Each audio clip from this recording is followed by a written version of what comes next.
Part 2 of SummerSlam 1999, and things are going to get even wilder. Title matches, bizarre stipulations, and one of the most chaotic main events in the Attitude Era. Let's press a play.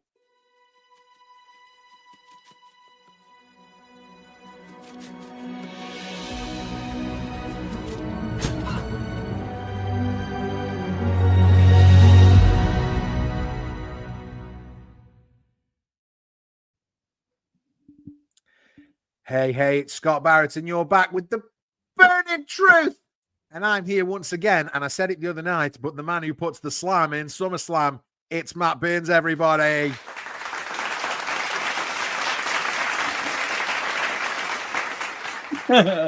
I'll try and get the... okay? I'll try and do the... Okay, let's try again. Oh, just not listening. We'll have some banter and some laughs. How are you, Matt? You okay? I'm good. I'm really good. At the moment, the one thing I'm actually concerned about is yourself.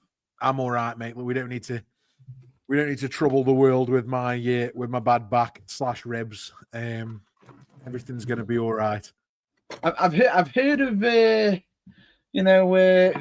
falling down and everything, but falling upwards. Yeah, well, yeah. It was I took a tumble, let's say. I had a bit of a Humpty Dumpty moment, but we'll be okay. Life moves on. How are you, mate? You're okay though, yeah? I'm good, but as you just said, life goes on. But if anybody wants to send a message and show some sympathy to Scott, please put it in the comments. Nice one. Excited for part 2 of SummerSlam 99? I actually am, because I will say we had some unique matches from the first half. We did. Especially with the Lions Den match, the hardcore match, where if you're a paying fan, you're watching on a TV screen. Oh, absolutely, yeah. But at least the TV screens on the modern era on the modern era are a bit better than the TVs back then. 1000%. We've got 4 quality matches to finish this tonight. We've got Test versus Shane McMahon in a love her or leave her street fight match. We've got Kane and X-Pac versus the unholy alliance of The Undertaker and Big Show for the tag team titles. We've got The Rock versus Mr. Ass Billy Gunn in a Kiss My Ass match. And the main event, a triple threat special referee match with Jesse Ventura featuring as the special referee as Steve Austin defends the WWF Championship against Triple H and Mankind. How about that? That's it. And the funny thing about it is, this is how prepared I am. Hey, he's got his takeaway ready. I love that, Matt Burns. I had a yogurt not long before we went live, so lemon cheesecake, lovely jubbly. How do we do the watch along, Matt Burns? Very easy. Here's how it works. Get your SummerSlam 1999 ready on Peacock, Netflix, DVD, however you watch, as long as it's legal. Cue it up to the very start of the event, usually, but in this case, it is started at 1 hour and 18 minutes. Because that's how far we got on part 1. Correct. And if you haven't watched it, what are you doing here? Go back and watch that first, then come here. But if you're on the actual audio podcast, you'll probably just be streaming straight through. Yeah, absolutely. And we've got about an hour and 20 minutes left, right?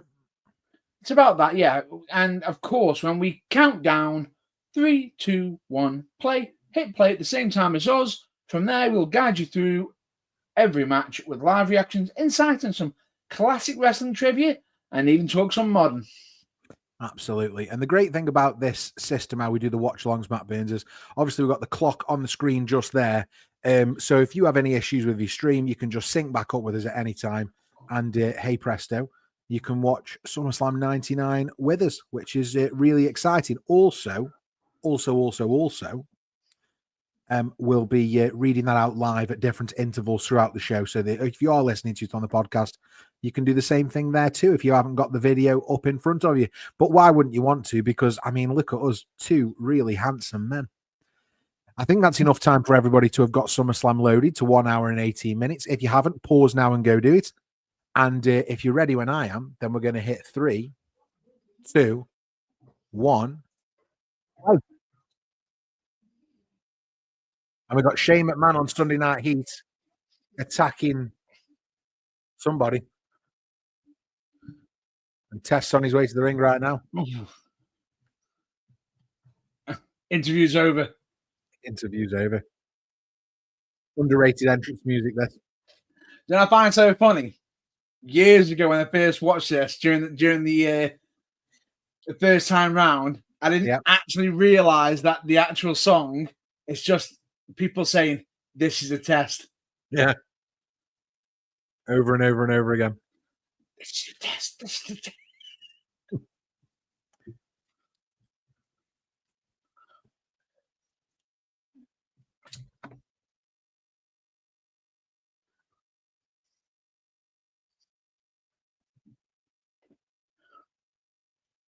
I will say this to you.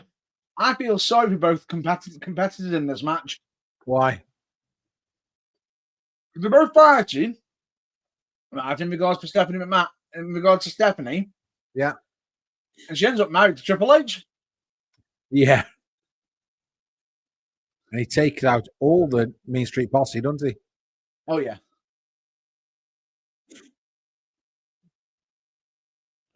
But I will say, Test is not a small dude. 6'6". Big, scary man. Feels weird seeing Shane McMahon come out without the "Here Comes the Money." Yeah.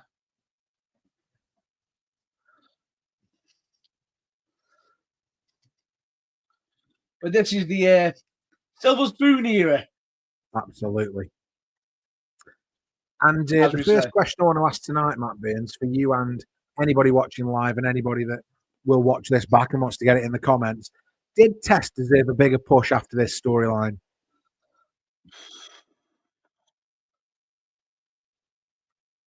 I know what Shane McMahon says. No chance in hell. Yeah. It's weird. I think about all the times they tried with Test. So they tried at this point. Yeah. And then they tried again around the invasion angle time. He won the Immunity Battle Royal, if you remember rightly, Survivor Series 01. Yeah. And then a few years later, they put him with Stacy Keibler. And then he ended up in that terrible tag team with Scott Steiner.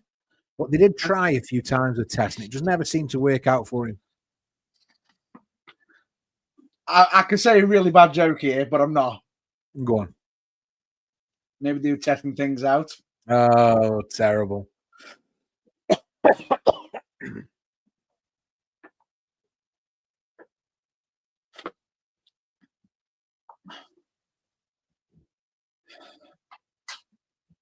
Trying to get comfy.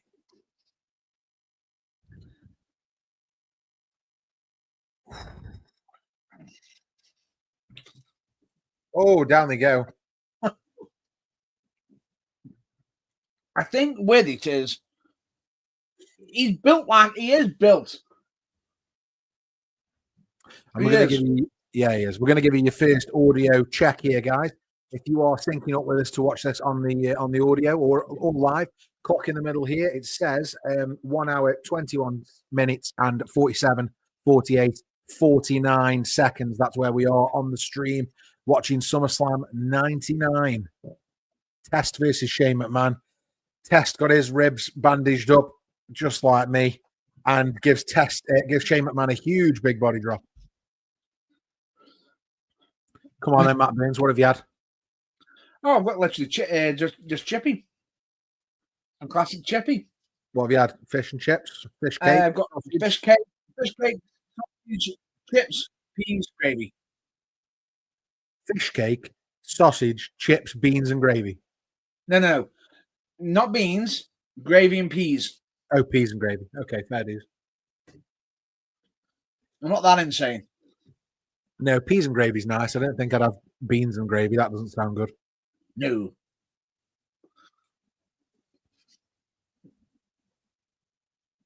Mind you, I'm not a big fan of the fish and gravy combination either. It's fish cake, though. Yeah, I suppose.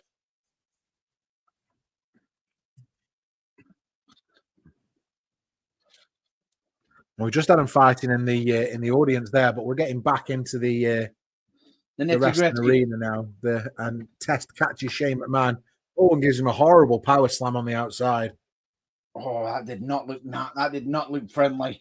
It kind of brings me to another question that I wouldn't mind asking you, Matt Burns. And this one is, this one's around Shane McMahon and his crazy bumps. And the question is, and it's going to be a close one. This, not that because that's the same question I've just asked you. God's test. Yeah, you got me wondering. The question is, who do you think's taken crazier bumps? Is it Shane O'Mac or is it Jeff Hardy? Obviously, we saw Jeff Hardy on part 1. He was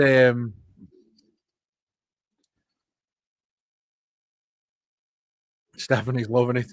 He gets thrown onto the Mean Street Posse. Obviously, we saw Jeff Hardy as part of the New Brood earlier on in the show. Yeah.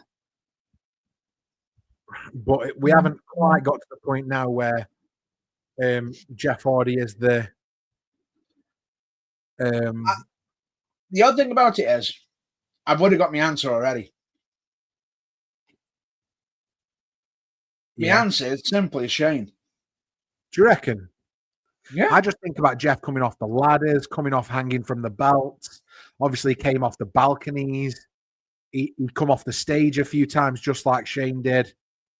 Not as high as Shane. The fact that Shane was willing to jump off the Hell in a Cell willingly. Not once. Was it twice now? Yeah, at least twice. And I tell you what Shane did have on Jeff Hardy. Shane did have that car battery attached to him. Oh, yeah.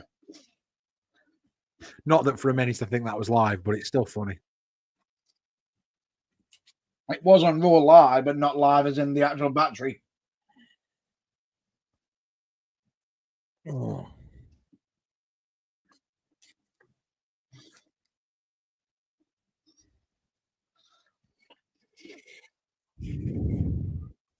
Oh my God.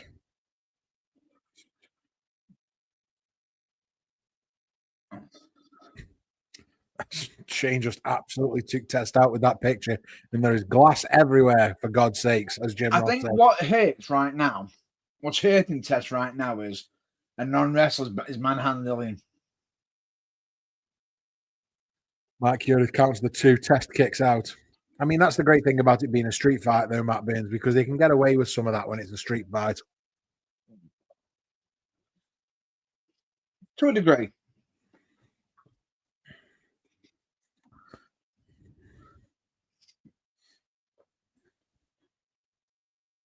That's the one thing you got to say with Shane.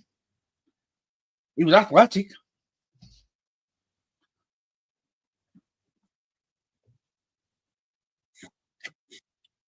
He has tried to be athletic more recently.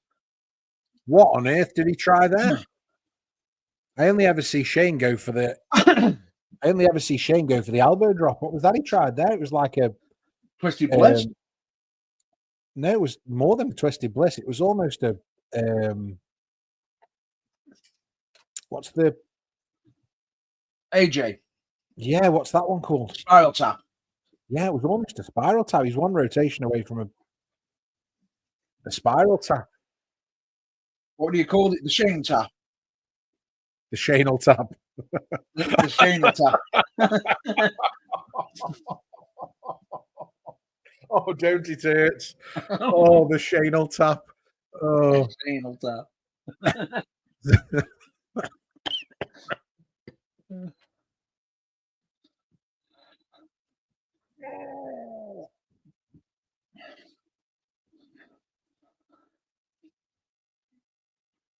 There we go. We've got Test throwing some big bombs on Shane O'Mac right now. He's got the advantage, but oh, is that a big boot to the referee? Yeah. Again, I am sorry if you're watching this and thinking Scott really looks like he needs the toilet. I've got 2 cracked ribs at the minute, and I'm just trying to breathe through the pain. It's not helping. I'm making him laugh. No, laughing's not good, mate. We need to have a very boring podcast tonight. Can't be humorous. Very because it's no laughing matter. A very boring stream we need. As Test just wails on Shane McMahon outside the ring with that stop sign. Oh.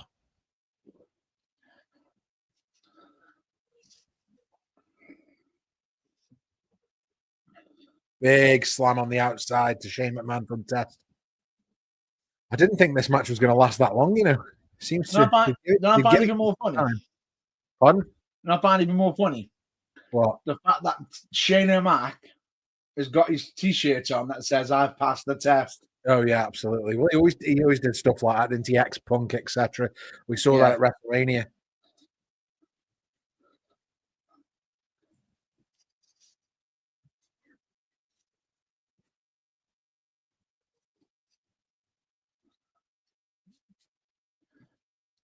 I find this funny. Have you seen what happened on AAA?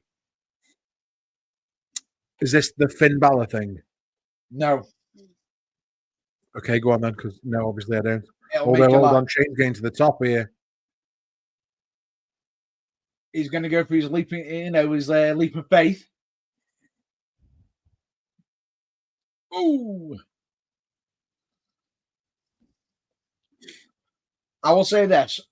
You know how on TV it's always the Spanish announce table that goes through? Always. On the AAA event, they changed the table. Oh, it's the English announce table. They made it the English one.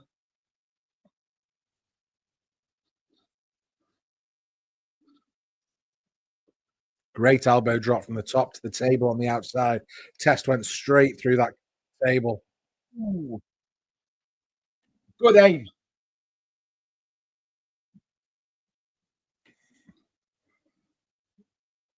Good aim from Shane as well. Because if he was literally 1 inch to the side, he would have been on the edge of that table.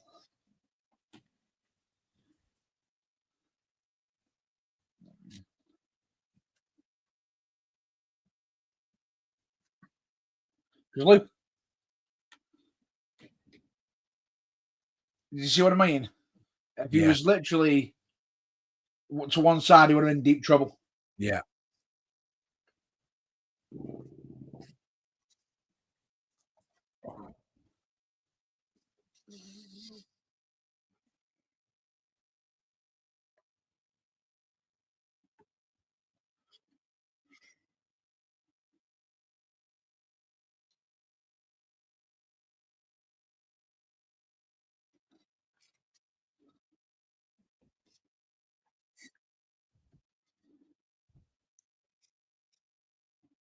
Shane covers Test. 2 count. Test kicks out. The match continues. And the Mean Street Posse have gone as well. The refs just got rid of them. So.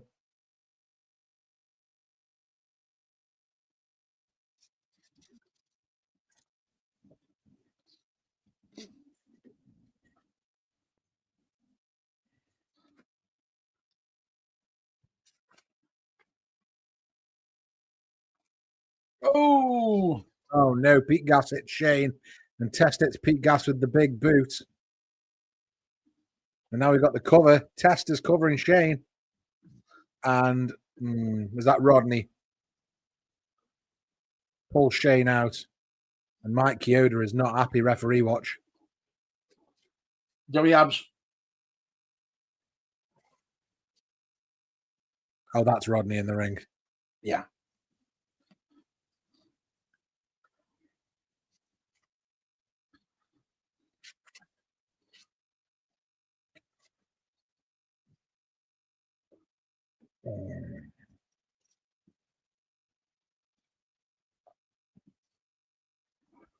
So every time I take a deep breath.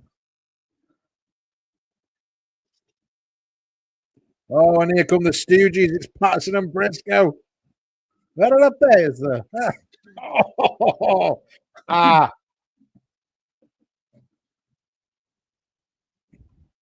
Gerald Briscoe, man. Oh, if you want to be hooped, you be hooped. What I find funny is you think the Stooges will be on Shane's side. Yeah.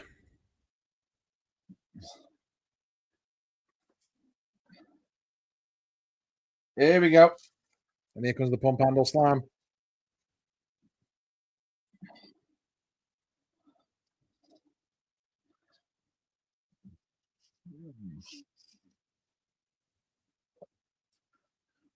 Oh! Here comes the big elbow from Test. Classic. Oh, yeah. I forget he used to use that as a finish. Yeah, and he could hit it from so far away as well. He's got the legs. He's got the height.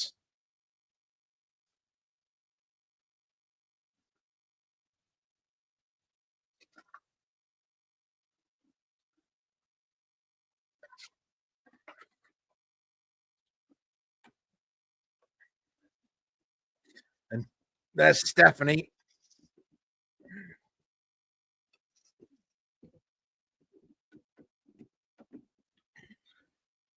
Babyface Steph as well.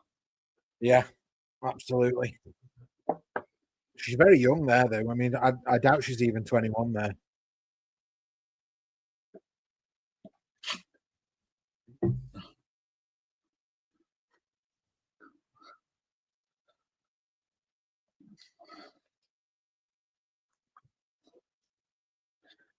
Choice words, JR. Choice words.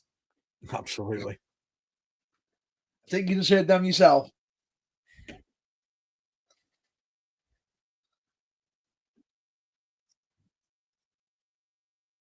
Stephanie McMahon is happy.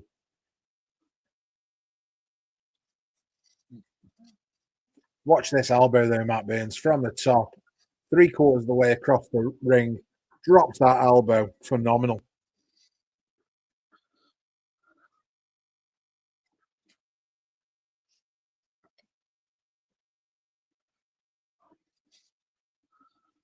Ridiculous that in 1999 we had a lover or leaver match with a brother versus a boyfriend.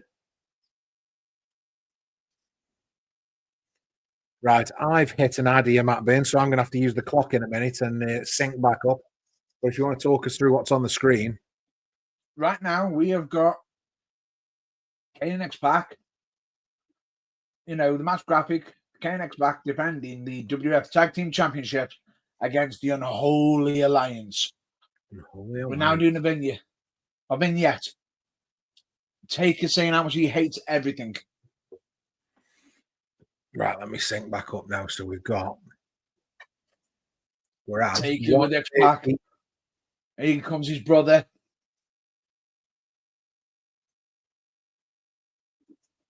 $136 and 5, and here we go. We've got this hype package now with the Unholy Alliance coming together. Dominating Kane right now.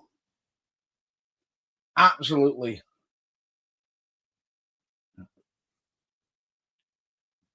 I'm actually wondering which match. Is this the match where Undertaker has to sort of rein in Big Show? Or do you know about that story? One, do you know about no, I want you to remind me. The story is Big Show was being too much of a big guy and being a bit more heavy-handed, per se. Right. Throw in a few potatoes. A few of them. And Taker, instead of tagging him as usual, was trying to get it across. Stop throwing potatoes. But at the same time, he's like, he's a big dude. And I think this is one of 99's tag teams of the year here, Matt Burns. X-Pac and the Big Show, X-Pac and Kane. Yeah. But you make me laugh about it more than anything. What? How he got the message to Big Show to stop throwing potatoes. He full ball slapped him. I'm not surprised. Taker just slaps him one. As if to say, ease up. Ease up.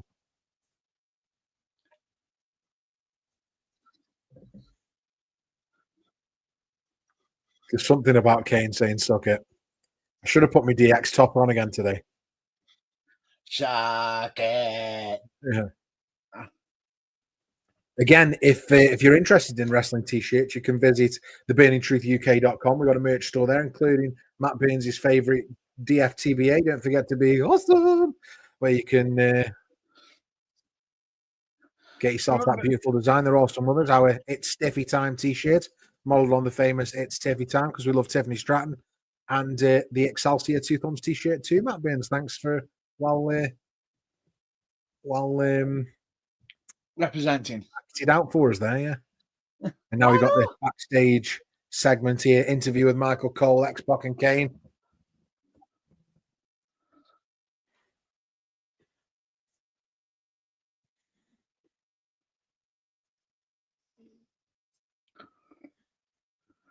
And that's a young Michael Cole. Yeah, very young Michael Cole. And here comes Kane. And I think this is where they cut it so that goes bang, fire, and then it's break it down. Brilliant. I remember during this time, people were talking about Kane having green gear. Oh, yeah, there's always that rumor in there about the green gear, but it was never true. I mean, if only. It would have been cool. And even now, with all the Kanes that we've got, we still don't have a green Kane. Who's your favourite Kane? Oh, hold on. No, bear with me. Bear with me. I know what we're going to do here.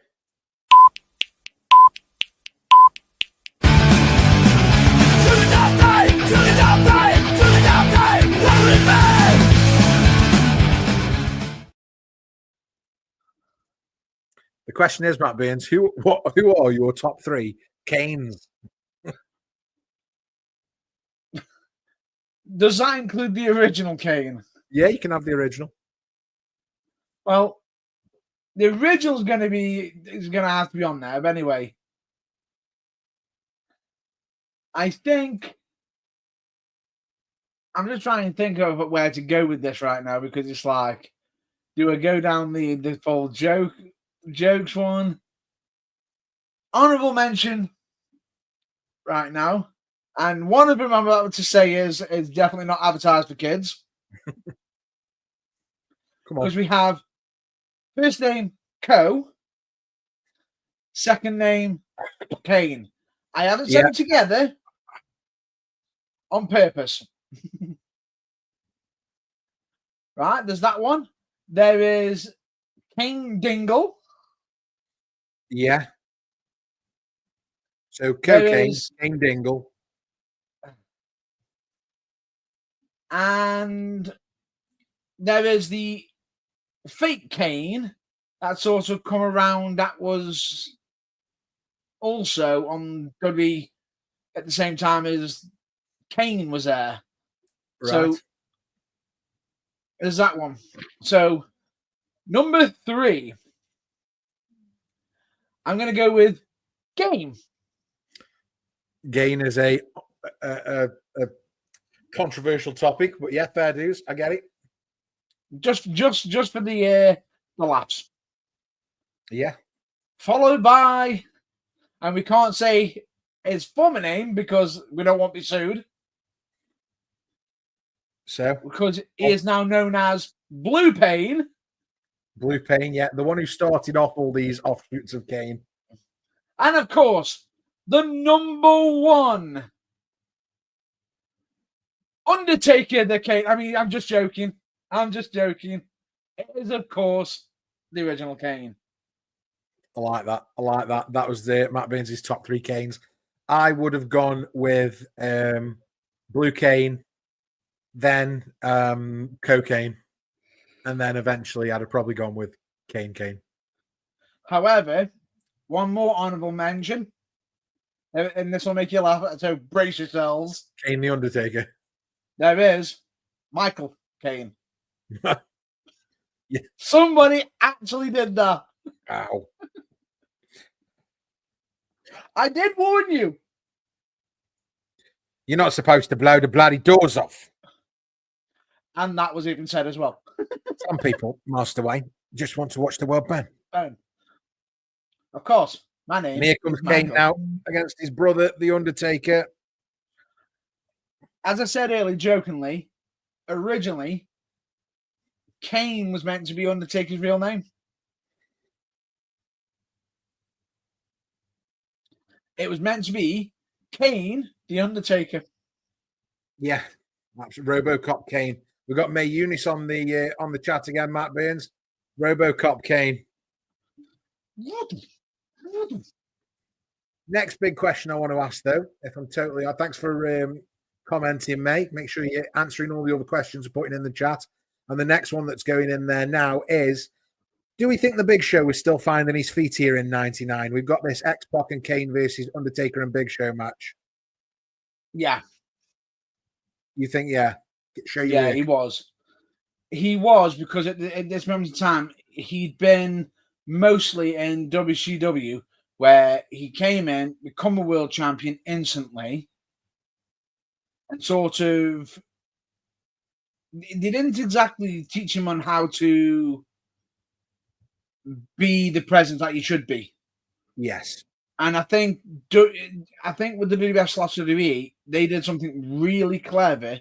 They paired him with people like Kane, Big Show, so he could learn to be the big man and doing less. Because in WCW, he was hitting all their sorts of, like, you know, drop kicks and everything. Yeah. Yeah, he was. You're right.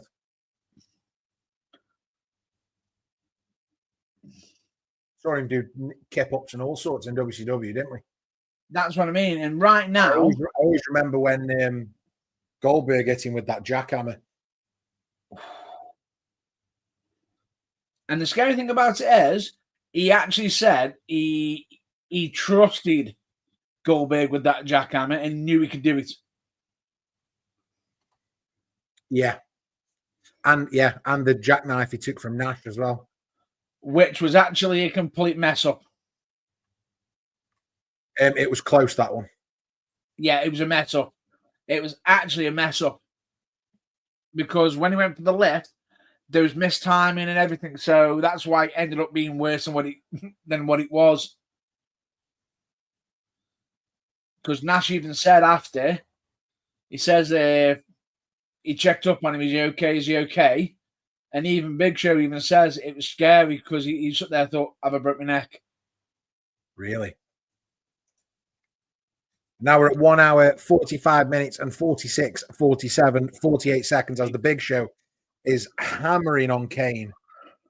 We remember that Big Show only debuted for the WWF in the February of this year at St. Valentine's Day Massacre. Still very new to the company at this point.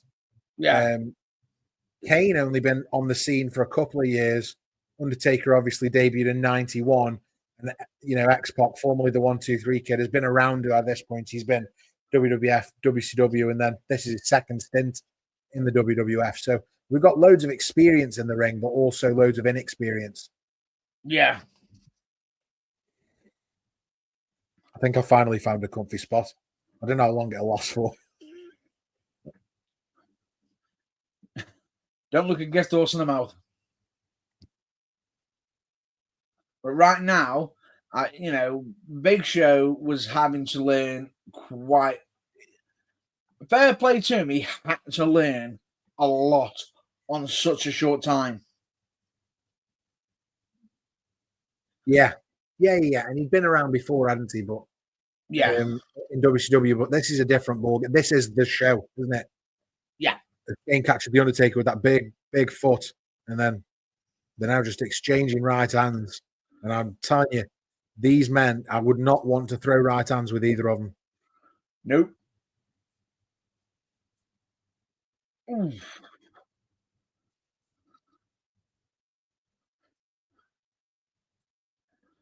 Now, when you're looking at this match, you got to be sitting there thinking, Big Show is going to be getting tagged in by Taker, and X-Pac is the hot tag.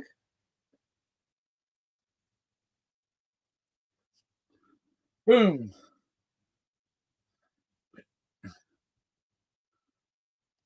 Here comes X-Pac taking on the Undertaker, throwing right hands, and now there's educated feet.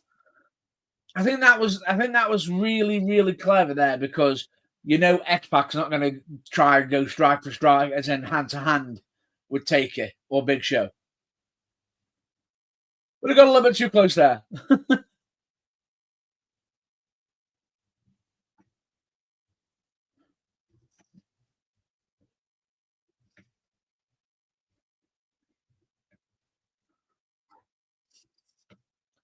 Classic tag team right now. What? Ooh.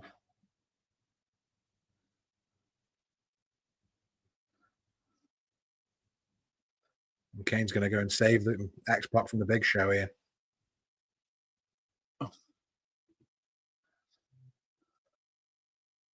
Real Hebner's scared to death of the Undertaker in the ring. Wouldn't you be? Oh, 1,000%.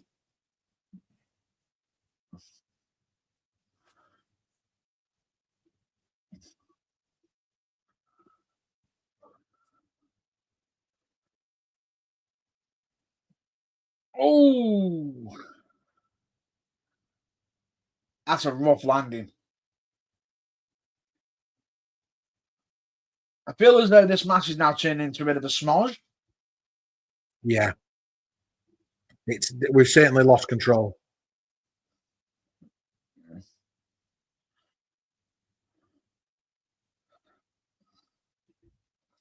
I don't know if you got all of it.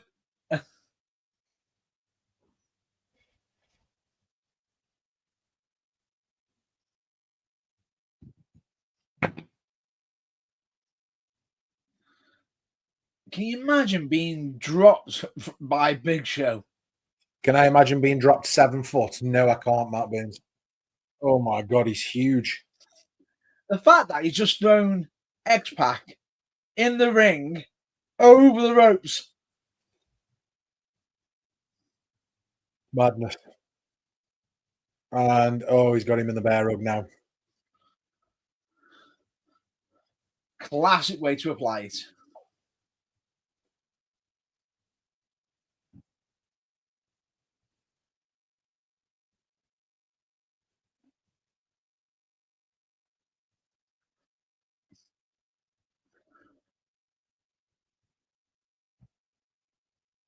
Oh! Modified choke slam. Bomb, really. Choke bomb, really, wasn't it? Yeah. For me, finish. That's a finish bomb. And then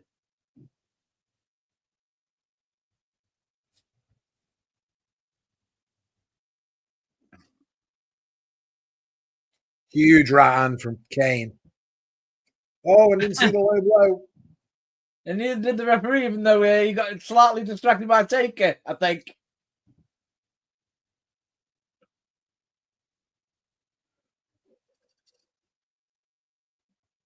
And now we're going to get this hot tag for the Brothers of Destruction. Nope. Oh.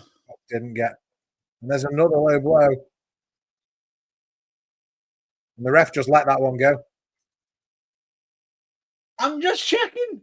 I just had to check. I was like, is this a dangerous qualification? No, Earl Hebner just decided to let that one go. It's personal. And I bet you he probably sat there and thought, X-Pac's that little. Come on, I've got to give him a break.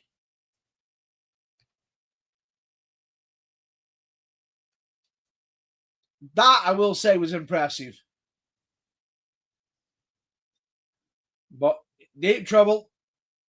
Oh!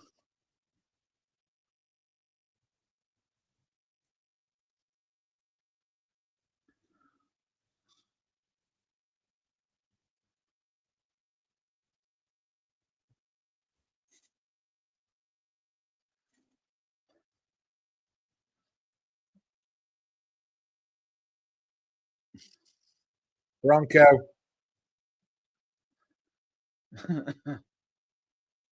Oh dear. Big Show's up now, though. Ooh. Choke slam. And Kane's been thrown into the steps. And that's got to be all.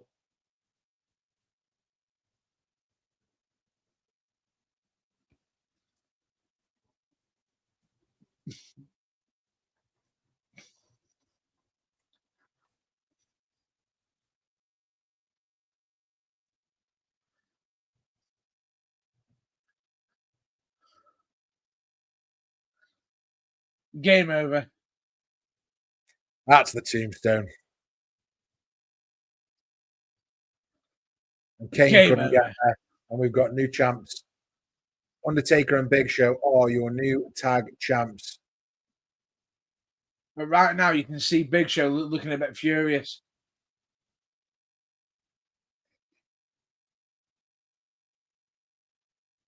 But what it is, there's actually a fuck up that's happened in the match. But they managed to cover it to make it look like it was like an experience. Yeah.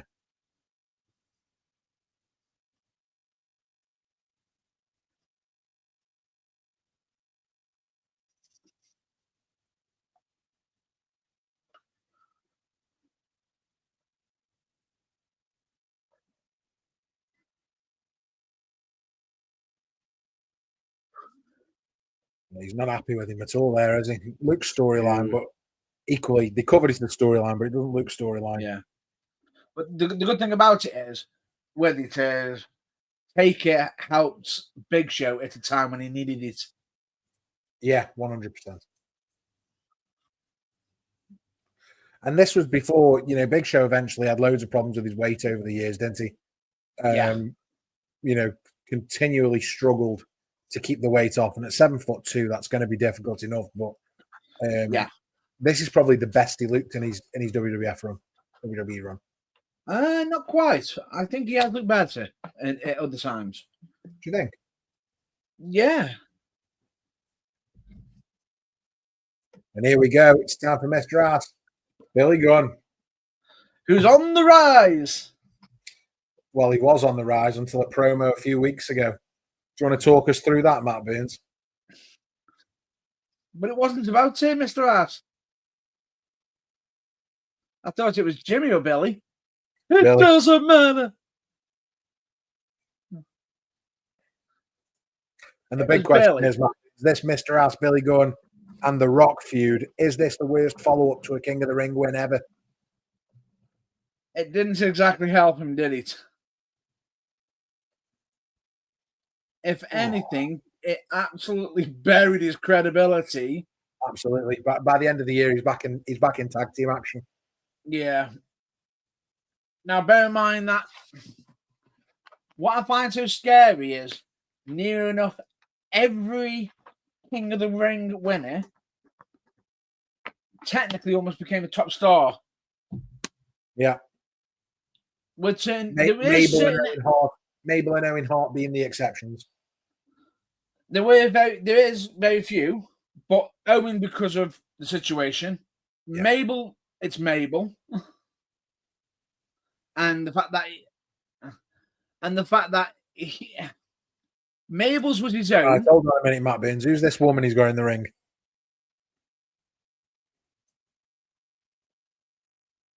Or is that who's asked The Rock's got to kiss if he loses? The loser. Oh, wow. I mean, I'm sure she's got a great personality. And everybody's ready for The Rock now.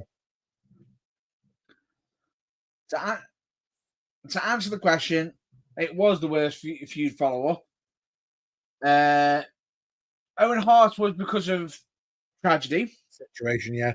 Mabel's was his own fault because he caused injury after injury. Whereas with the Mr. Ass gimmick, Billy Gunn, the problem I have with it is it wasn't necessarily his fault entirely. He was booked in a bad situation. Yeah.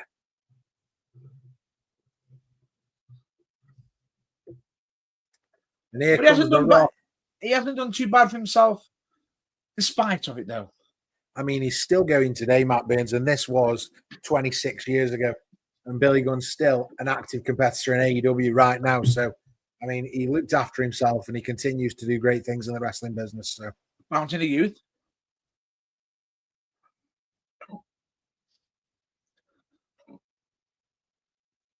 Fountain of Youth. Fountain of Youth. Ooh. And The Rock versus Billy Gunn is the SummerSlam match that The Rock really didn't want. And I think this is the first time, really, if I'm quite honest with you, Matt Burns, I'm not a huge fan of the Rock these days. I think as a character, I think he was fantastic. I think his mic work was, the best in the business as we went into 2000, 2001.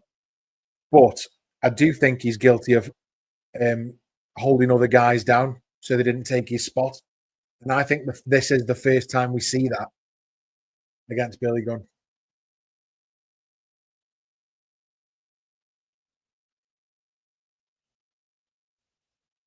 I think The Rock killed other people's momentum for the sake of his promos sometimes.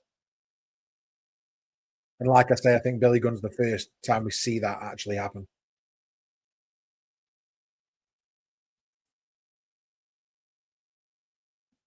And Billy Gunn's been so giving here. I mean, he's selling like an absolute champ for The Rock.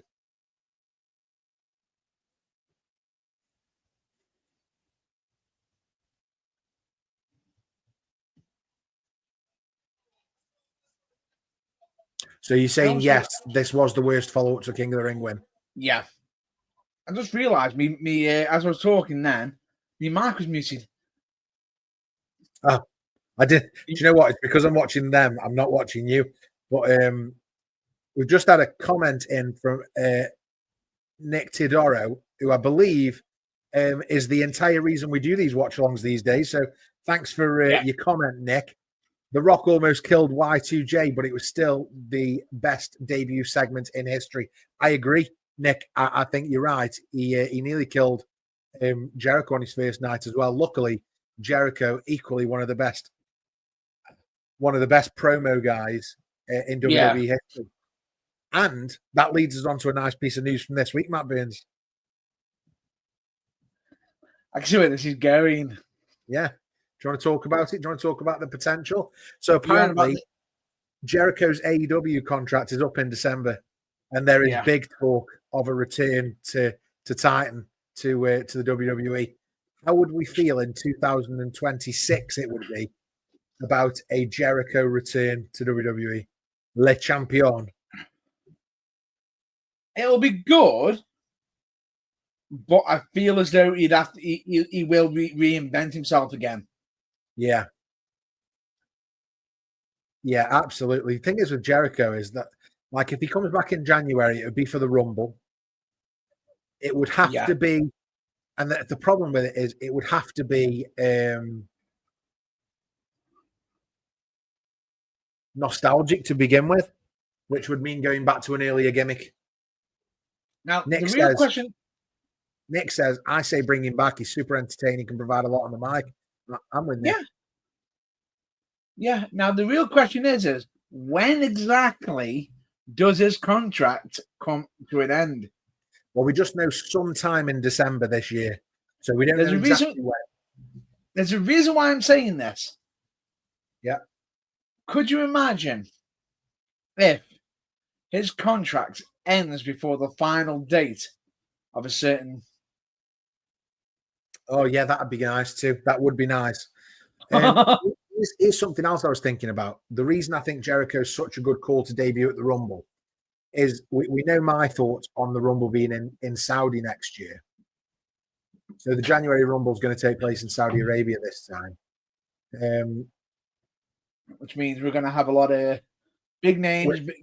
Well, it's not so much that, but like some of the more indie-rific potential surprises, the likes of a Matt Cardona, they won't have the same impact they would have in the States. No. So if you're going to do something like that, if you're going to do surprises, you better focusing on real nostalgia that those fans will know. Yeah. And Jericho is perfect for that. Yeah. Because and he did this before, right? And Nick's got it here, actually, Matt Burns, sorry. He'll be in the Rumble. He's returned there before, if I recall. Absolutely, Nick. He has. He's returned at the Rumble once before, at least once, maybe twice before. Yeah, he did. Thanks for your comments, Nick. It's really good of you. Thanks for joining the stream. We enjoy your company on these, and we read out all the comments. So keep getting them in. Great stuff, guys. Greetings from the USA. Got a channel of my own and a show Friday 6 Eastern with my wife. Call-in themed. We have a few friends from overseas that call in. Pop by sometime. Yes, Nick, we might do. I'll let you know what we're up to on a Friday. We tend to post on a Sunday or a Monday night, and where we do these watch-alongs in 2 parts. Normally, we come back and finish on a Wednesday, but we've always got content going on the page at least once a week, often twice, or even sometimes more, depending on schedules, because we sometimes even do reactions. Yeah, reaction videos. We do interviews, all sorts of stuff with local talent from this side of the pond. But greetings from the US, from the UK rather. Don't mean to spam your chat, just like your stuff, and love chatting wrestling with you all. Yeah, us too, mate. Spam away. Getting them in, yeah. It's not spamming. It's a conversation that we want to do here. Community chatting. Our long-term goal is we've got enough people on these streams that we can, fill it with a conversation on wrestling. And the show will be led by the guys in the chat. That's the dream. Oh, that is the dream. And the thing is, listen, don't ever apologize for speaking, putting your opinions. We want to hear your opinions. We do. So we talked a bit about The Rock, right? And we talked a bit about Billy Gunn beforehand. And I would like to come back to Billy Gunn, because the question I would like to ask now is now specifically, could Billy Gunn have made it as a top star? Imagine he didn't do this feud with The Rock, and he didn't get his momentum cut from under him. What do we think about Billy Gunn as a top single star? Could he have made it? I think he could. Personally, I think he could. I think he was better than what people give him credit for, because he was such a good seller. Yeah. Great athlete. Great. No, really. And it's a lot more difficult. And the fact is, he still looks almost the same now. Yeah. And he's got charisma for days. Yeah. Nick's opinion differs, Matt Burns. Nick's saying his character was awful and he wasn't even that good in the ring. I don't know if I agree with that. I think he was sound in the ring. Absolutely sound in the ring. Don't think there's ever been a complaint in regards to him. And the fact he's got charisma out the wazoo. He might not have been a great promo guy, but I think he's got charisma for days. Oh, interesting. Solid, yes, but not great.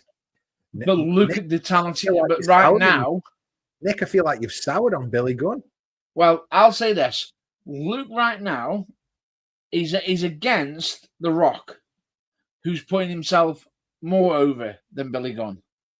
When you're in that situation where someone is not wanting you to go further because they want to save their spot, that can hinder you. Absolutely. Because regardless of it, you can sit there and say he's not solid. You can't just blame him as well. You can also blame his dance partner. His opponents. With saying that, the tag team was so good. Yeah. The New Age Outlaws, that anything he did as a single star would have been seen as, oh yeah, but the tag team was better. It's a little bit like, for me, that's a little bit like Jeff Hardy. The tag team's so good. Anything he did as a single star, for me, I preferred him as the Hardy Boys. Maybe that's just how it works with Billy Gunn. And we hit the Famous are there. So we hit The Rock with a finish, and I guarantee he's kicking out. It's almost like, well, another case in point. Oh, another case in point is his lady friend.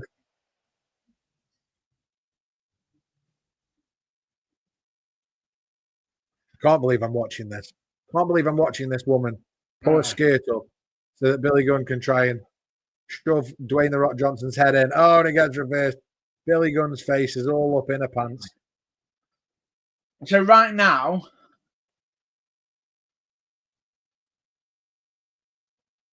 and there's the rock bottom.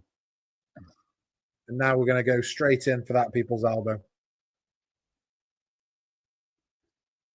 he wasn't a big physical.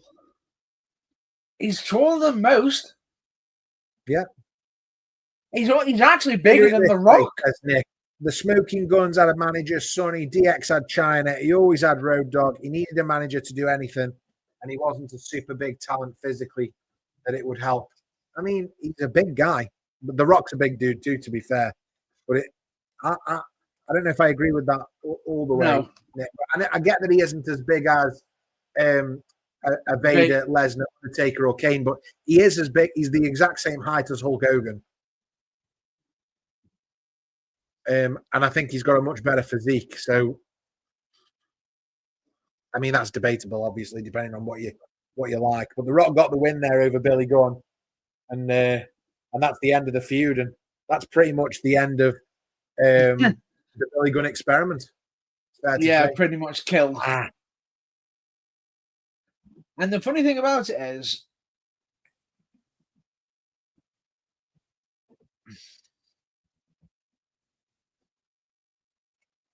to get to the main event scene, those guys needed all of that. He's like Dolph Ziggler. Dolph Ziggler, I think, is a different issue. Dolph Ziggler is in the same ilk as Finn Balor or X-Pac, where they are too good at their role to be moved up. So they become so good, they become a utility player. Too good at selling. And it's not just selling for me. It's they were too good at making other people really good. Too bad we don't have call-ins. They just put in. Yeah, no call-ins on the watch-alongs. Maybe on a different stream eventually, Nick. But yeah, we'll certainly look into it. Maybe, but at the same time, I'm getting some ideas. Nick, we're always looking for people to interview. Maybe you want to come on and we'll talk to you about wrestling for half an hour. Maybe in the future. You might have actually inadvertently give me an idea.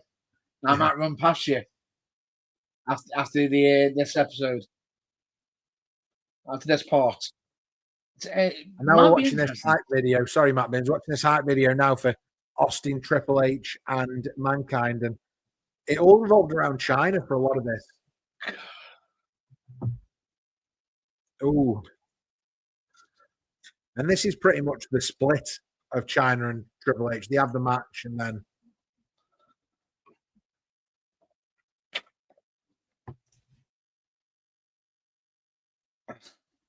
oof. Was this during the time they were still dating? That's what I'm wondering. Or had they broken up? Yeah, I think so. Because I think so. Because they didn't actually start dating until much later. It was like 2002 when they started dating.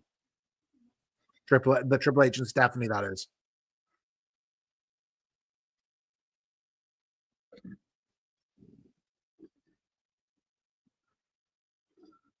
And this is when Mankind got involved. Again, if you're watching the stream and you want to watch along with us, we're currently at 2 hours, 11 minutes and 56, 57, 58 seconds. So you can watch along with us. Yeah. So have you just done the clock watch, or shall I do it for us? I've done it just, Oh, awesome. 2 hours, 12 minutes and 13, 14, 15 seconds. 15. On the clock just here.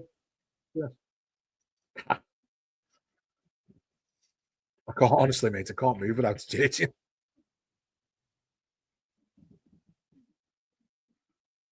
Nick, we're on Twitter. Yeah, you can find us on Twix. We're at TBT Live UK. TBT Live UK. Nick, absolutely been great having you listening in. If you got to run, you got to run. Do what you got to do. But if you want to come back, even though we're already aired and everything, put your comments in. Give us your hot takes. Absolutely. And we're on to the main event here, Matt Burns, which is exciting. Normally, I would stand up for the main, but I'm sure you can cut him some slack. Sure, you can forgive me if I don't do that tonight. Jesse Ventura, the special guest ref on this one. I keep going back to that because what a huge deal it was at the time. He was the sitting governor of California. But right now, you got the double pen. Who won the damn match?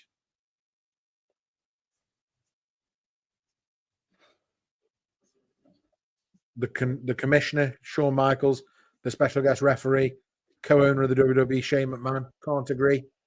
Well, that's why you need a special guest referee.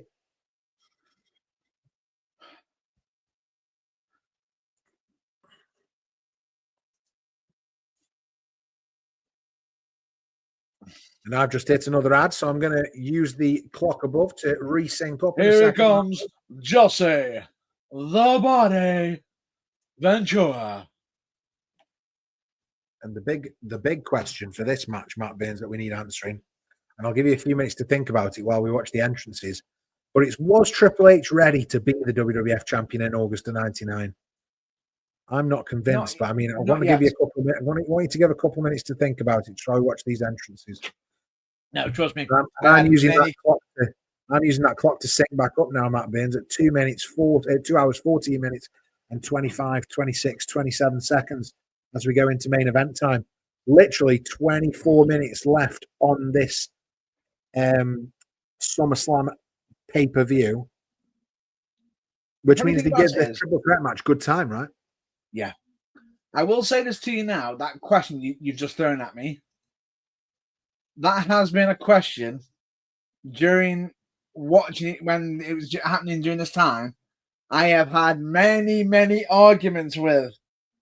I can imagine, because disagreements. We have got a lot of mutual friends who are big Triple H fans.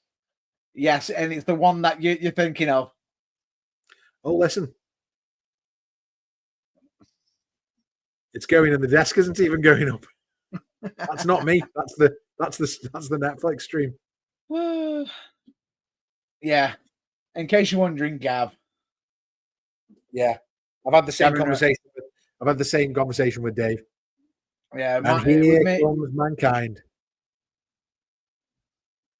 Do you remember the results of this match or not? I do, but I do want to watch it. And I love that he comes out in the shirt and the WWF tie. Yeah. I think they swerved him, tell the truth, because, let's talk about it when it happens. Yeah. Just in case anybody watching along hasn't seen it before. And if you haven't, how the hell have you missed it? Great. Absolutely. For me personally, Triple H at the time wasn't ready at that time. There was something missing at the time, which is understandable. He was top tier. He was great. He was in the upper echelon. He was ready. He could have taken it. I'll give you some examples of what I think. So at this point, when Scott Steiner over here making his way to the entrance. That's Triple H. Are you sure? Because he's got the Scott Steiner thing on. No, it does look like the chainmail. The chainmail's very Scott Steiner. Anyway, so the point is, I think Triple H winning the title at this point would have been very similar to Edge cashing in on John Cena for his first run. Yeah. Edge wasn't quite ready. Almost there, not quite ready. But also, I think, how do you get them ready? And I think sometimes just putting the belt on them does help. The alternative here, and let me give you a different version, is when you give it to them too late. Like, we waited too long to put the title on Batista, for example. And although it was a good win, it felt too late.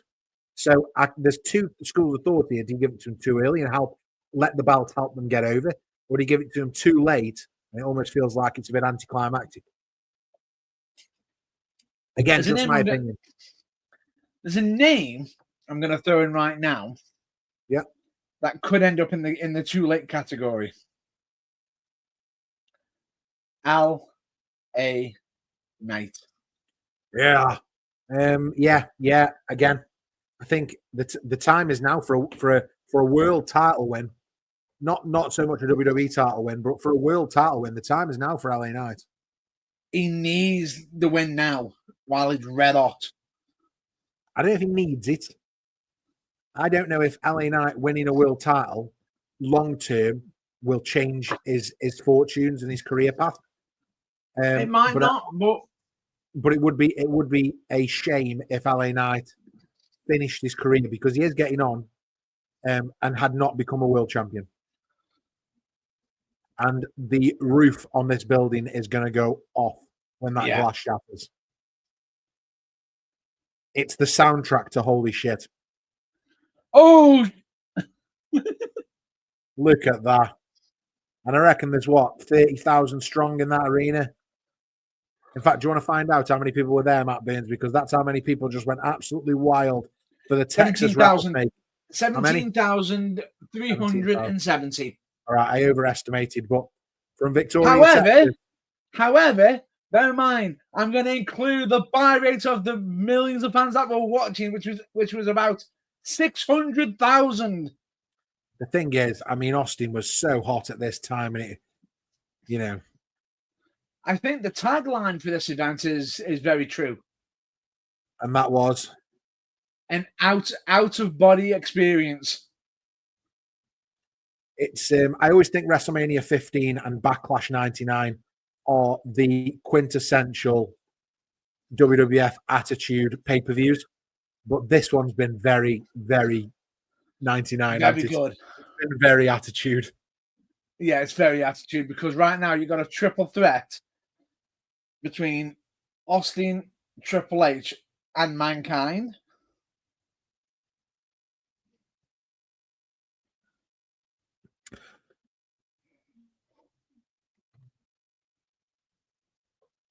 You'll be okay. 2 seconds, Matt Burns. Yeah, it's not a problem. And I'm just going to say this right now. Triple threats are usually 2 villains against 2 heroes, against 1 hero. It's not normally 2 heroes and 1 villain, like it is here now.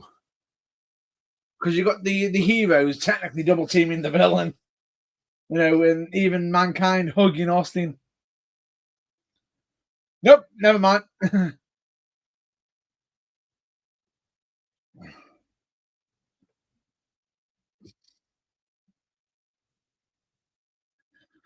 Triple threats are always difficult, I will say. Now,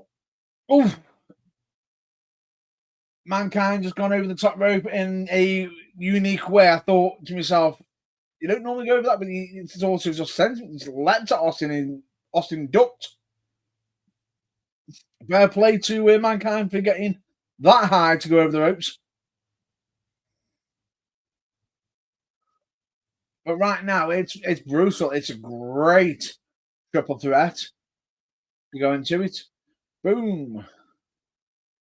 Mick Foley getting some of his licks in on Austin. Nope, reverse. Ooh.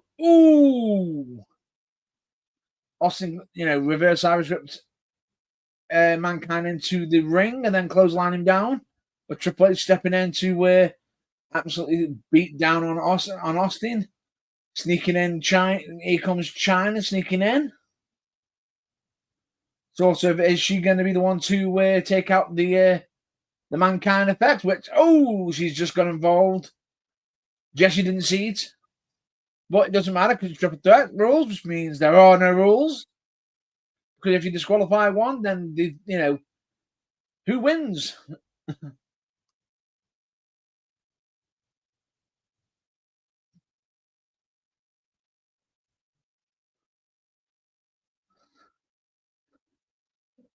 Jesse the Body warning Chyna, you better not done anything. Triple H with a steel chair. Bam! Right in the hip. Oh! That's got to hurt. That's got to hurt.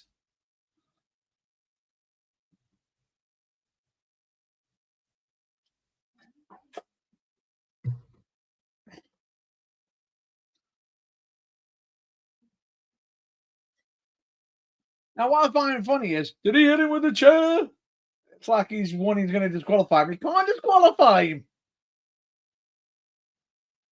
But he can change the ways he sees an individual. The classic facebuster by Triple H to Mankind. A steel chair shot to the hit. That's got to hurt. That's got to hurt.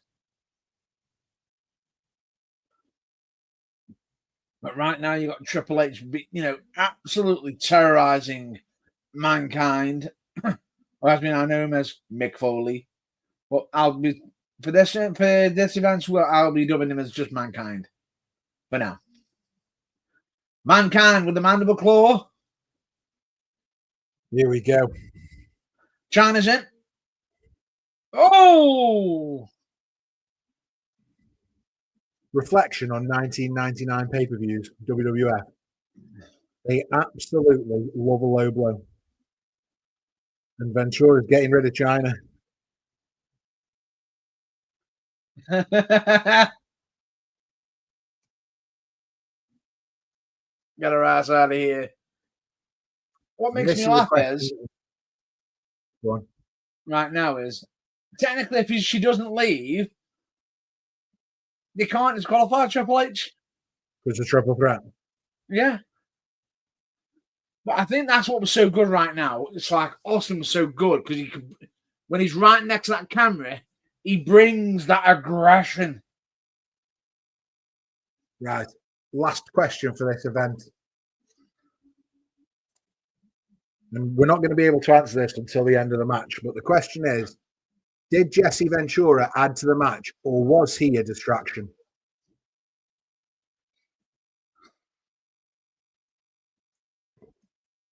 You want me to answer now? No. I want to watch it and talk it through as we go, I think. If that's okay with you. Perfectly fine. No, because what I was going to do is give me answer now and then check to see if my answer is the same later. Oh, yeah, go on then. My answer now, it feels as though it's more of a distraction at the moment. Right. At the moment. But we'll see how it goes.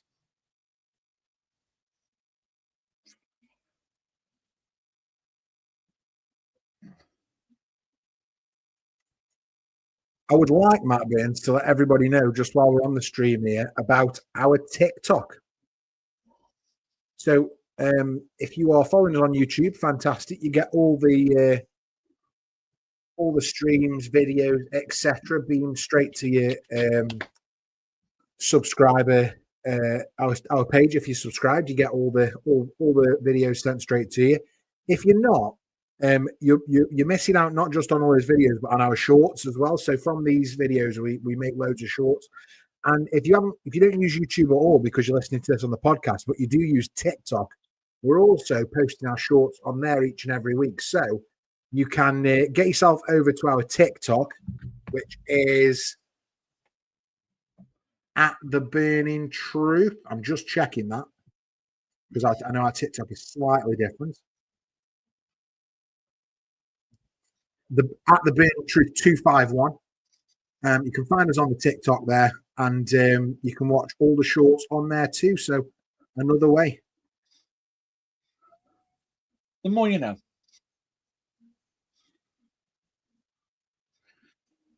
Now, right now, you think Mankind tagging with Triple H.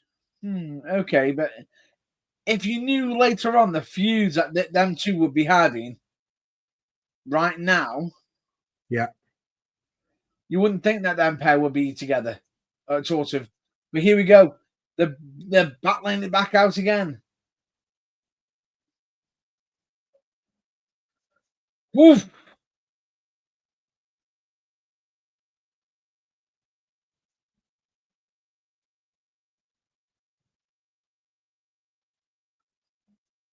Oh, I almost forgot a part of this match. Hey, Scott, I almost forgot a part of this match where Mankind does the cannonball to the floor. I don't remember that. He just done it just And for the life of me, I don't remember it from before this, though. I don't remember that as an important spot for the match, but I know it looked rough. It looked rough. The thing is, just before you did it, I thought to myself, does he hit the stairs or not? And he is crazy enough. Absolutely, he is. And now Austin taking Triple H over the barricade. And we're into the audience again. And this isn't maybe the third or fourth time we've done this on the show. Now, the thing is, earlier, this is probably their way of making up for the hardcore match that went outside. Yeah, probably. We're going to get a pile driver here. There's no way Austin's taking a pile driver on the concrete. Ooh. But Foley is, Mankind is willing to take a back body drop off. Well, we know the answer, don't we? Foley is God. Yeah, Foley is good. One or the other. It's both. Well, yeah, you're a big fan, aren't you? I respect his work.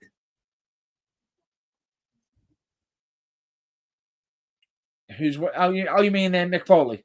Is in Mankind? Yeah. Just Mick Foley in general. Yeah. I feel as though he might not have been the most athletically gifted. What he put himself through. Oh, yeah.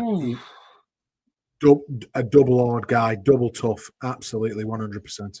He isn't hard. He isn't double hard. He's double hard. Yeah. The H is silent. Austin now just throwing bombs to Triple H and Mick Foley. Yeah. The scary thing about it is, you know what? I know earlier I said I was going to refer to him as Mankind. As Mankind. I can't. It's Mick Foley. Yeah, it's changed over time, hasn't it? Like, that'll always be Triple H, no matter how much he tries to call himself Paul Levesque. And Austin will always be Stone Cold. But Mankind, because he played 3 different characters and then had a new lease of life playing himself towards the end of his career. Yeah. Yep. I always refer to him as Mick Foley now.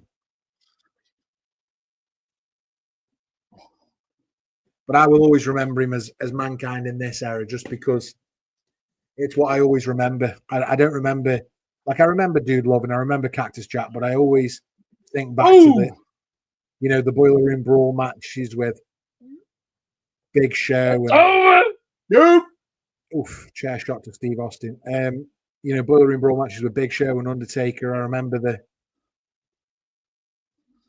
Mankind in the corner pulling his hair off. Obviously, the Hell in a Cell with the Undertaker. The Rock and Sock connection.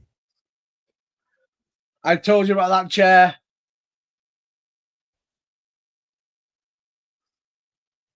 We've got a special guest ref here, but Ben Shaw is literally here to count the 3, and he's just not into it. You used that chair unfairly.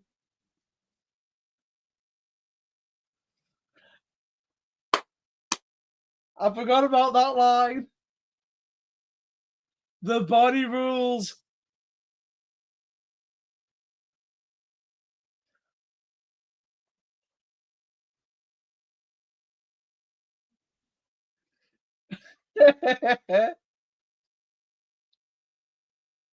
The camera. And we're going to get Jesse and Triple H might start here. Is Jesse going to hit Shane?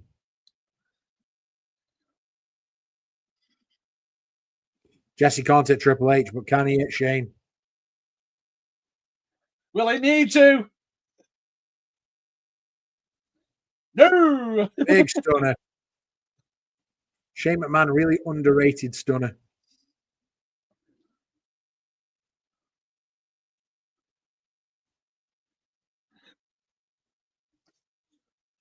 Now Jesse's throwing Shane out to the garbage.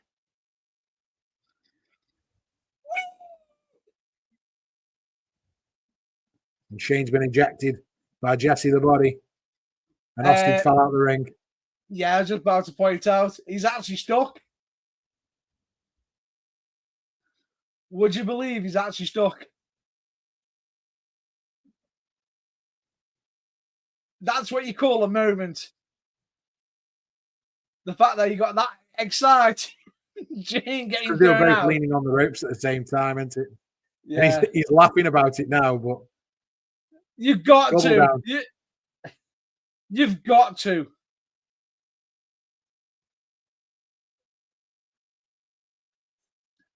Now, what I find funny is Jesse's counting, but wouldn't that mean you can't have a knockout? Yeah, well, rules are wibbly wobbly, Made to be timey broken. wimey. Wibbly wobbly, timey wimey stuff. Who's getting the sock?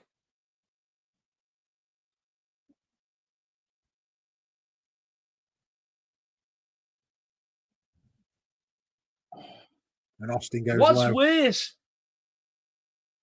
Having the socks sock first, or the fingers. or the I think mandible the claw? socks first. Oh, the leather strap or the sock? Yeah. I'd rather have the sock than the leather strap.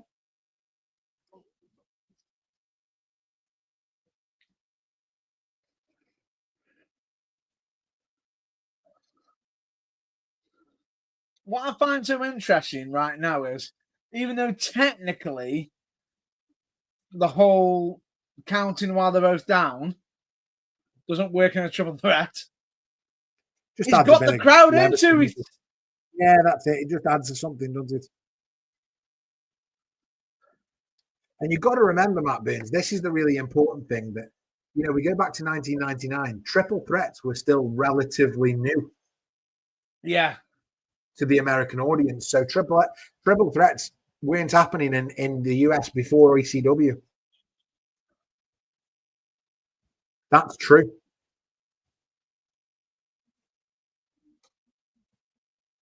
Is that a cold hard fact?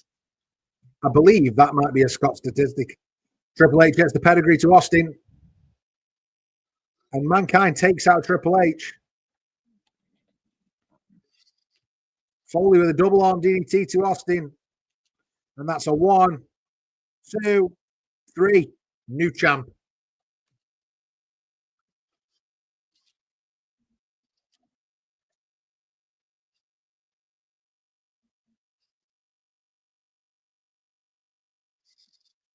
And that didn't feel as decisive as I remember it feeling. It didn't. I'm half wondering if that's a botch. I mean, maybe it is, maybe it isn't. But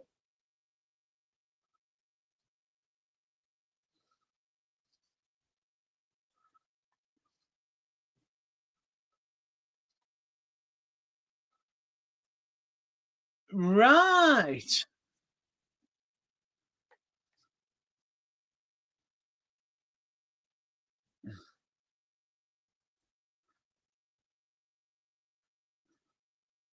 and just like that, your new champion, Mankind, With the smoking gun belt. the smoking skull belt, yeah. It's on my list of belts to purchase, that is.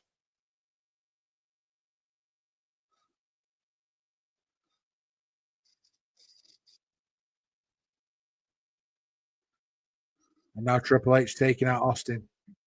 Do you know when the first triple threat was for WWE was? Pardon? Do you know when the first one was for WWE? Triple threat. Yeah. Go on.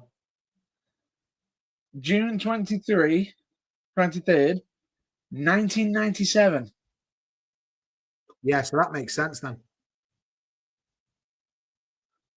And one of the competitors in this match was involved. Triple H. Yeah. That was a guess. Owen, Triple H, and Goldust. All right, okay. So it felt strange, the finish, but it was only because there had been a lot of politicalness going on in the day before. So apparently Austin did not want to lose clean to Triple H in this match. No. And that's why Mankind was added and then was the one who beat Austin for the title. Yeah. He he was trusted as the transitional guy, the company guy, to get the belt from Austin to Triple H. That's why, and we won't watch this because we only watch the PLEs, the pay-per-views currently. But the next night on Raw, Triple H beats Mankind for the title. That happens like tomorrow.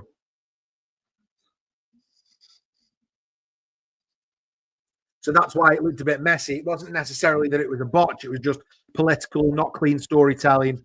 Okay. And it was a compromise because Austin apparently refused to lose to Triple H. So there you go. Right. And that is the end of the stream.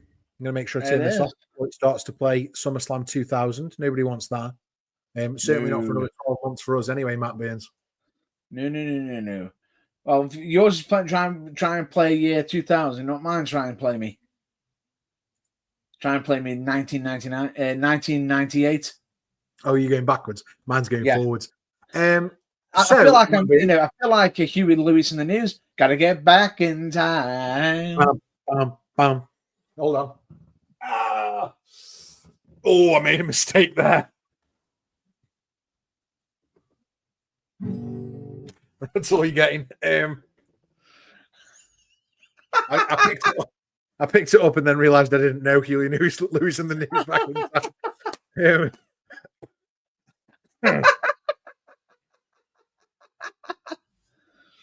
Right. For those who don't know, I've cracked 2 ribs. And I've really struggled tonight, but thank you for bearing with me, even if I have looked like I've been in pain for the entire stream. Now, Matt Burns, what did we think of SummerSlam 99? I thoroughly enjoyed it. I think the ending match was just dampened a little bit because it was a bit of a schmozzy. Yeah. To answer the original question that you asked of Jesse Ventura, I felt it was half and half. Yeah. Because having his moment with Shane McMahon definitely helped. Yeah, it did add to it. And China. But then it sort of took away a little bit at times when he didn't need to. But it's fine. It's the nature of the special guest referee when it's you got to take into account that yes, he is a former wrestler, but at the time he was a governor. Yeah, a very, very on-trend political. You know, he was in the zeitgeist at the time, wasn't he? So yes. he was a big deal to have on the show. I also think what's interesting is the bit that I suppose didn't add to the match is when he wouldn't count when Triple H hit Mankind with the chair. And I know that led into the Shane McMahon moment, but I don't. That was the bit I struggled with watching. I think that was where it went too far. We could have had the China moment. We could have had the Shane McMahon moment. I don't think we needed that bit. I feel as though it could have been a slower count. Yeah. Why are you doing it slower? You hit him with a chair. Yeah. That would have been better than just him walking around the ring, swinging his dick, which is what we got. That's basically what he was doing, right? Oh, that is basically what he was doing there, right? You best old duck, because I'm about to swing mine. Exactly. That's all I heard in my head. So I think for me, Matt Burns, I'll go first with a rating this time. I think the whole show. I think my favorite match that we watched was probably the tag team turmoil. Although I did enjoy Jeff Jarrett and D'Lo Brown as the opener too. Honorable mention for X-Pac and Kane versus The Big Show and The Undertaker. I would probably give this 2 out of 5 bangers. We don't normally I don't normally go that low for PLE's WWE, especially we don't do halves, do we? No, so I would say 2. But I think Al Snow Bossman out of the arena didn't really add much. Ivory Tory was crap. Ken Shamrock versus Steve Blackman in the Lions Den was okay. Test versus Shane McMahon was okay, but it was just okay. Kane and X-Pac versus The Big Show and The Undertaker was perfectly acceptable wrestling. The Rock versus Billy Gunn was a missed opportunity. And then that finish felt for the Stone Cold Mankind Triple H match just felt wrong. So for me, I'm going to say 2 bangers. I was leading towards a 3. Were you?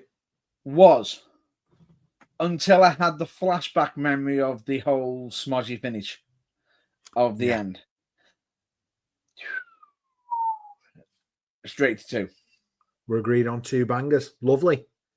Well, it's been fantastic watching SummerSlams with you, Matt Burns. This feels like it's 3 SummerSlams in 3 weekends, really. 2025, 1992, and then 1999. So thanks for joining me. And thank you all at home or wherever you're watching, in the car or in the rain, in your bed or in your shed, wherever you're watching. Thanks for watching. In the light, after dark. The painkillers are kicking in. Anyway, let me go through the spiel quickly for us, because one of us has got full faculties. Don't forget that we are closing into 1,000 subscribers. If you haven't hit that button yet, now's the time. Help us hit that milestone and keep growing this wrestling community, because we absolutely appreciate you. We absolutely love it. The fact that we're building such a great, amazing wrestling community with the Burning Truth. In case if you want to find us on all of our socials and everything, just type in the Burning Truth and look for the belt. That's either behind me or above us. Please do. And of course, you can also check out our website, which is www.theburningtruthuk.com, where you can actually see our blogs. We've also had some viewers. We've done reviews. We've done many things. We've also got some of the actual streaming stuff on there as well, past, present, and future. Well, soon to be future on there as well. And of course, we've also got the merchandise. Of course, if you want to help us out, because let's say this: when we put this out, we're not charging. We don't. Absolutely, yeah.